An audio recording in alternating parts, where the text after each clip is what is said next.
What can you tell me about this album Once Upon a Time in Shaolin that got sold for $1 million, and then obviously it's gotten resold for like 2 million, and it's not supposed to, and no one's supposed to hear it for like 100 years. Like, yeah, man, I don't know, bro. I don't know what's up with that shit, nigga. I was never really in on that shit.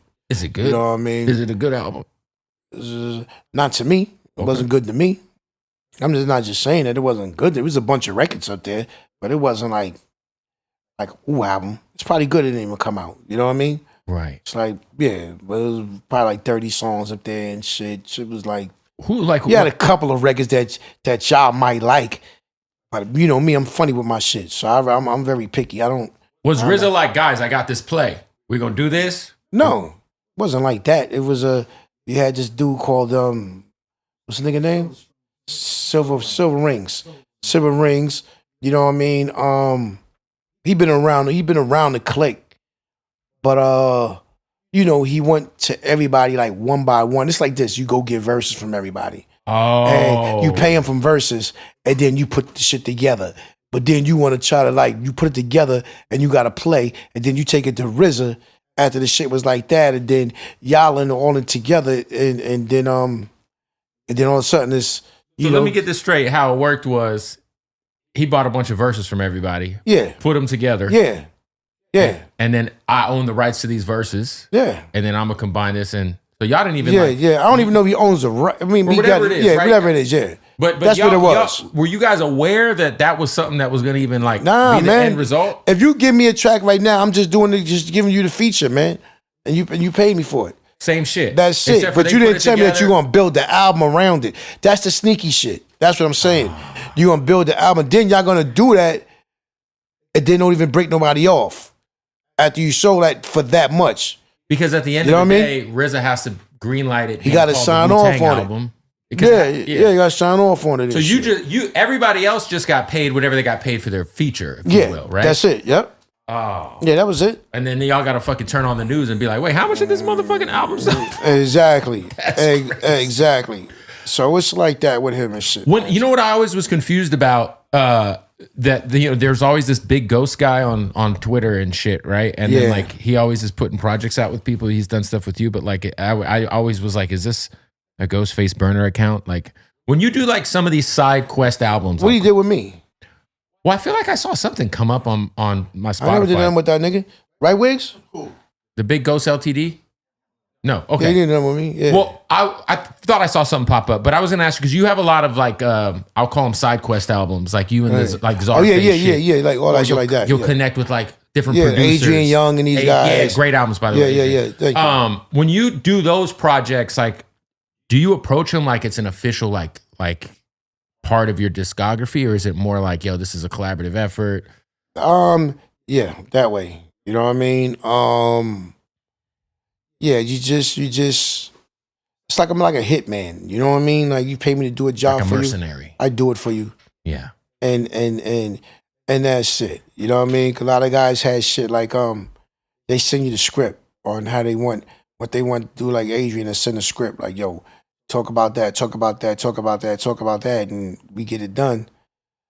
And here, take your shit. You know what I mean? And that's it. That makes sense. I don't take it like, yo, it was for me, like, you know what I mean? Because a lot of stuff I probably wouldn't even, wrote like that. I would have did different other shit. You know what I saw that I was thinking about because I'm looking at it now? There was a Lost Tapes project that came out in 2023 that was Ghostface, Killah, and Big Ghost LTD. That's what I'm seeing. I don't know. M80?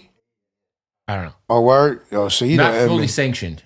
Yeah, M80 dudes, he just be doing, that's my guy.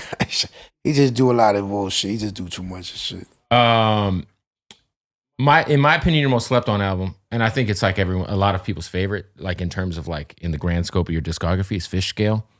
And you were able to hop on Fish Scale, yeah. Fish Scale was crazy, dog. But you were able to hop on that Dilla beat on there, the Whip You With the Strap record.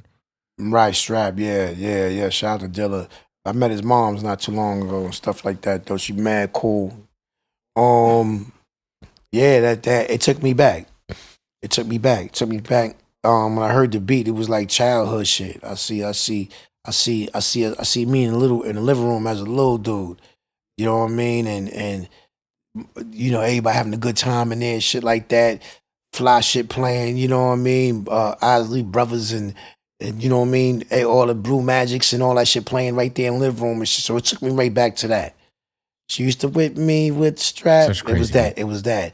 It was that. So I just had to go ahead and go in at that time what I felt needed to be said on that beat and lay it down. Like, well, it's crazy because you've worked with so many like incredible producers, all timers. But is there anybody for whatever reason that just has never worked out with you working with it? Whether it's an artist, whether it's a producer, that you just were like, man, just for whatever reason, us working together just hasn't happened yet.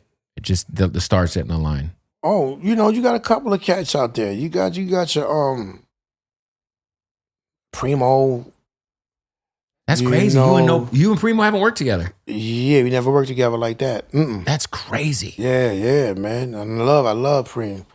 You know what I'm saying? But it's a lot. Like I give it to all the producers. Pete Rock. No, we did one with Pete Rock. I did one. I think that might have been for Prodigy or whatever. But I feel like you and Jay-Z. But did we like there was never a Ghostface Hove moment. I mean, I reached out to his camp, but you know, Hove is like he like Michael Jackson right now. He out. You know what I mean? He out there. Like, you know what I mean? Like can't really like. Can't get close to him like that unless you know somebody that knows somebody. There was also like the weird like King of New York talk that was going on in like the 2000s, and we were in that conversation. It was like you, Hove, Fat Joe, 50. Right. I never really fell into that shit. Yeah. You know what I mean? I just do what I do, and they do what they do. Whoever just, you know, at that time they got the big machine behind them and is letting it off like that. All right, cool. Like, you know what I'm saying? But I never looked to be like, you know, King of New York, you know what I mean, and shit like that. I mean, I write where my name could be. Let me be I'm not coming in last place. Just put it that way. You heard? Thanks. So I write for that, like, you know what I mean. And I write because I love the game.